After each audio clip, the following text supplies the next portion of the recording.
دیکھا گیا ہے کہ یہ بائک چلانے والوں کے پیچھے رات کے پیچھے جمپ کرتے ہیں جو راستوں میں جو یہ کالے کتے اور پیڑ آؤٹ ہوتے ہیں، اس کے بارے میں کیا ہے؟ ڈینجرس ہوتے ہیں؟ حدیث رسول ہے کہ کالا کتا شیطان ہوتا ہے، اور محمد صلی اللہ علیہ وسلم کی ایک حدیث صحیح مسلم سے آپ کے سوال کے جواب میں،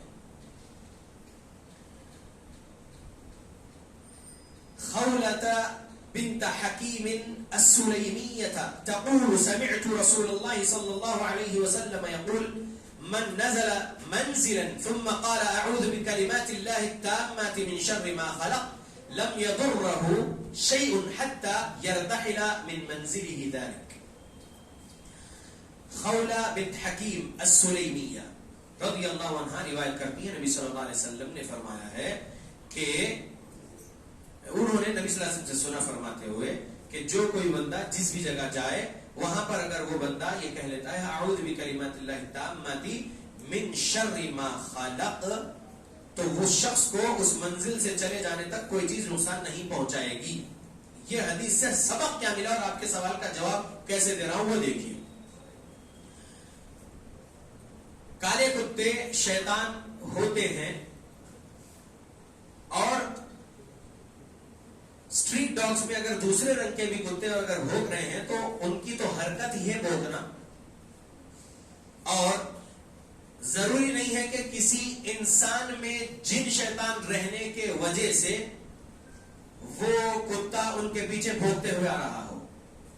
بیڑ ضلع میں مہاراشٹر اسٹیٹ کے علاج کرنے گیا تھا تو وہاں پر یہ کیفیت ایسی بتائے لوگوں نے کہ وہ لوگ جب کبھی اپنے گھر سے بازار کوئی چیز خریدنے گئے تو اسٹریٹ کے کوئی بھی کتے ہو کیسے بھی رکھے وہ ان کے پیچھے بھونکتے ہیں. تو ایسا کیوں؟ رقیہ کرنے پر ان میں جن حاضر ہوا، تو کیا ہمارے اندر جو جن ہے وہ کتا دیکھ رہا ہے اس جن کو اور اس لیے بھونک رہا ہے؟ ہو سکتا ہے، ہو سکتا ہے، سمجھ رہے؟ جن شیطان کو اگر وہ کتا دیکھ رہا ہے تو وہ بھونک رہا ہے. لیکن میرے ساتھ بھی ایسا واقعہ ہوا ہے. 1:30-2 بجے رات کہیں سے روٹیاں کر کے گھر واپس ہو رہا تھا اور اسٹریٹ ڈاگ بھوکے. تو اب جب اسٹریٹ ڈاگ بھوکے تو میں رک گیا، اعوذ بکلمات اللہ التامات من شر ما خلق پڑا تو وہ ہٹ گیا. میں جہاں گیا جس منزل میں جس کے مکان میں وہاں پہنچتے ہی 3 بار یہ پڑھ لیا. میں اللہ کی حفاظت میں آ گیا، کوئی چیز مجھے نقصان نہیں پہنچائے گی. نبی نے کہا اس وقت تک جب تک کہ میں وہاں سے چلے نہ جاؤں. اور اپنے گھر پہنچنے میں ہوں، راستے میں اندھیرا کے وقت میں کتے بھونک رہے ہیں، میں پھر رکا اس منزل یعنی اس جگہ پر، میں اعوذ بکلمات اللہ التامات من شر ما خلق پڑا. کتے پلٹ گئے، رک گئے، بھونکنا بند کر دیے. ہو سکتا ہے تو جس کے اندر جن شیطان ہو باہر کا داخل ہوا ہے اور وہ تنگ کر رہا ہے اور اسی انسان کے پیچھے کتے بھونک رہے ہوں، ایسا نہیں. کسی کے اندر کوئی جن شیطان نہیں ہے. 2814 صحیح مسلم والا تو ہے، قرینہ من الجن یعنی وسوسے ڈالنے والا ہمزاد تو ہے، اس کے علاوہ کوئی جن نہیں داخل ہوا ہے. لیکن ایسے انسان کے پیچھے بھی اگر کوئی کتے بھونک رہے ہیں، پیدل چلتے ہوئے جا رہا ہو یا بائک پہ یا آٹو رکشا یا کار وغیرہ میں تو بھونک رہا ہے، تو ضرور نہیں ہے کہ جن ہے تو ہی بھونکنا. ایسے بھی بھونکتے ہیں، ان کا کام ہے بھونکنا. ہم رک کے یہ دعا پڑھ لیے تو کافی ہے. اس دعا کا ترجمہ کیا ہے؟ اعوذ بکلمات اللہ التامات، اعوذ میں پناہ مانگتا بکلمات اللہ التامات من شر ما خلق، اللہ کے تمام کلمات کے ذریعے سے میں اللہ کی پناہ مانگتا ہوں. کس سے؟ کس کے شر سے؟ من شر ما خلق، ہر مخلوق کے شر سے. کتا ایک مخلوق ہے نا، اس کے شر سے میں اللہ کی پناہ مانگ لیا. اب مجھے کچھ نہیں ہو رہا ہے. تو آپ کے سوال کا جواب مل گیا سمجھتا ہوں انشاءاللہ. جی اگلا کوئی سوال؟ سونے کے بعد انسان خواب میں کچھ بکتا ہے کیا؟ صحیح بخاری حدیث نمبر 6989 سے 7015 تک حدیثیں آپ دیکھیے. صحیح بخاری کتاب التعبیر کی حدیث ہے. سنن دارمی میں بھی کتاب التعبیر کی حدیث ہے. حدیث عائشہ رضی اللہ عنہ سے ہے اور بھی دیگر صحابہ سے. خواب 3 قسم کے ہیں. ایک اللہ کی جانب سے، دوسرا شیطان کی جانب سے، تیسرا حدیث النفس. اللہ کی جانب سے اللہ کسی چیز کے بارے میں آگاہ کرنا چاہتے ہو. دوسرا شیطان کی جانب سے جس میں انسان خوف زدہ ہو اور عجیب و غریب چیزیں دیکھ رہا ہو, ایکسیڈنٹس یا نقصان ہو گیا. تیسرا حدیث النفس, یعنی دن بھر کچھ سوچا, بولا, سنا, دیکھا, سو گیا, وہ چیز رات میں خواب میں آ رہی. 3 قسم کے خواب ہیں. اب آپ کا سوال, آپ کا جو سوال ہے جڑتا ہوا سوال ہے. نہیں, آپ بیچ میں بول رہا, آپ سوال اگر مائک پہ دہرائیں گے تو لیڈیز کو بھی پتہ چلے گا کہ کیا سوال کا کیا جواب. شکریہ شکریہ, جزاک اللہ. سوال پہلے بول لیجیے. جی, سوال آپ کا یہ ہے کہ اگر کوئی بندہ سو گیا اور رات میں نیند میں بک بکا رہا ہے تو خواب میں بک بکا رہا ہے. آپ کا ورڈ خواب تھا, صرف بک بکانا الگ ہے اور خواب میں بک بکانا الگ ہے. ٹھیک, تو میں خواب, اس سوال کے جواب میں یہ حدیث سنا ہے. 6989 سے 7015 تک حدیثیں ہیں. اب پرٹیکولر ایک حدیث نہیں, میں آپ کو بتا رہا ہوں کہ 3 قسم کا خواب ہے. خواب, اگر برا خواب دیکھ رہا ہے بندہ تو فوراً اٹھے اور اعوذ بکلمات اللہ التامات من غضبہ وعقابہ وشر عبادہ ومن همزات الشیاطین وان یحضرون پڑھ لے 3 بار. اپنا تھک تھکائے چیسٹ پر, یعنی ہارٹ کی طرف, اور اگر بہتر ہے تو وضو کر کے 2 رکعت نفل پڑھ لے, اللہ کی حفاظت میں رہے گا. اگر ایسا ہو رہا ہے تو نیند میں گھبراہٹ کی وجہ سے ہو. حصن المسلم میں آپ جب پریفیس میں یعنی انڈیکس میں آپ جب دیکھیں گے فہرست میں, تو نیند میں گھبراہٹ کے وقت کون سا وظیفہ ہے, یہ دعا وہاں پر مل جائے گی. ٹھیک, تو اگر وہ بک بکا رہا ہے تو ضروری نہیں کہ اس پر جادو ہی ہے تو بک بکا رہا ہو, ضروری نہیں کہ وہ جن شیطان ہی پوزیسڈ ہے تو بک بکا رہا ہو. جی نہیں, وہ ایسے ہی بک بکا سکتا ہے. کچھ لوگوں کی عادت ہوتی ہے دن میں بھی بہت زیادہ بات کرتے ہیں تو رات میں بھی بک بکاتے رہتے ہیں, تو ضروری نہیں ہے کہ جن شیطانی ہو. بہت کم کیسز میں ایسا ہوتا ہے کہ جن شیطان رہنے سے اگر کوئی بک بکا رہا ہے تو ہو سکتا ہے. تو اللہ کے طرف سے جو خواب ہے وہ الگ ہے, اور جو شیطان کی طرف سے اس میں خوف زدہ ہوتا ہے بندہ. اور حدیث النفس یعنی دن بھر جو چیز سوچے بولے دیکھے, اس میں وہ چیز رات میں اس کو خواب میں آتی ہے. تو یہ بات سمجھ لیجئے کہ ہم لوگ اگر صحیح بخاری کی حدیث نمبر 5009 اگر اچھے سے سمجھ لیں, صحیح بخاری 5009 سنا رہا ہوں رات میں. ٹھیک ہے, آپ کے سوال کے جواب. عن ابي مسعود رضي الله عنه قال النبي صلى الله عليه وسلم من قرأ بالآيتين من آخر سورة البقرة في ليلة كفاته. ابو مسعود رضی اللہ عنہ راوی ہے, نبی صلی اللہ علیہ وسلم نے فرمایا ہے جو بندہ رات میں سونے سے پہلے آمن الرسول بما انزل, یہ جو 2 آیتیں ہیں سورہ بقرہ کی آخری 2 آیتیں, یہ پڑھ کر سو جاتا ہے, یہ 2 آیتیں اس کے لیے کافی ہے. ہر شر سے وہ محفوظ رہے گا, برے خواب سے بھی وہ محفوظ رہے گا. 5010 صحیح بخاری کیا ہے, اس کے اندر لمبی حدیث ہے, بس یہ سمجھ لیجئے کہ لن يزال معك من الله حافظ ولا يقربك شيطان حتى تصبح. یہ حدیث میں سبق یہ مل رہا ہے کہ جو بندہ رات میں آیت الکرسی پڑھ کے سوتا ہے تو شیطان اس کے پاس نہیں آئے گا, اور ایک فرشتہ اللہ کی طرف سے اس کی نگرانی کے لیے آ جائے گا. صبح ہونے تک وہ فرشتہ رہے گا. تو انشاءاللہ یہ کیفیت جاتی رہے گی. آپ کے سوال میں حل بھی بتا دیا. اگر کسی پر جادو ہے تو کیسے پتا چلے گا, یہ سوال ہے. جادوگر کے پاس نہیں جانا, پہلے بول رہا ہوں. 3904 سنن ابو داؤد سنا چکا. اگر ان کے پاس جائیں گے تو اسلام سے باہر ہو جائیں گے, کیونکہ وہ جھوٹے ہوتے ہیں, وہ مکار ہوتے ہیں, وہ قرآنی علاج کے نام پر جادو سے علاج کر رہے ہوتے ہیں, اور آپ سمجھ نہیں پائیں گے. اس لیے جادوگروں کے پاس نہیں جانا, پہلے بات. اور دوسری بات, جماعت اہل حدیث کے عالم صاحب سے سوال کرنا ایسا, وہ آپ کو صحیح رہنمائی کریں گے انشاءاللہ. وہ کوئی تعویذ گنڈے پلیتے نہیں دیں گے. وہ کہیں گے آپ سے کہ قرآن پڑھیے, قرآن سنیے, اگر کچھ جادو ہے تو اس کے سمپٹمز آپ کی باڈی پر حاضر ہوں گے, اور اللہ سے دعا کریے. کیونکہ 5763 صحیح بخاری. آپ کے سوال کے جواب میں بول رہا ہوں میری بہن, کیسے پتا چلے گا؟ رسول اللہ صلی اللہ علیہ وسلم پر جادو کیا گیا تھا نا, لیکن آپ سمجھ نہیں پائے کہ وہ جادو ہے. نبی تھے, نبی, سید البشر, سید الانبیاء, محمد رسول اللہ صلی اللہ علیہ وسلم, اور آپ پر جب جادو ہوا تو وہ سمجھ نہیں پائے, تکلیف میں تھے. تکلیف کیا تھی؟ اسی صحیح بخاری میں ہے. بھولنے والی کیفیت میں تھے نبی, جادو کیا گیا تھا سر کے بال اور کنگھی لے کر, تو سمجھ نہیں پائے تھے کہ تکلیف جادو کی وجہ سے, کیونکہ آپ عالم الغیب نہیں تھے.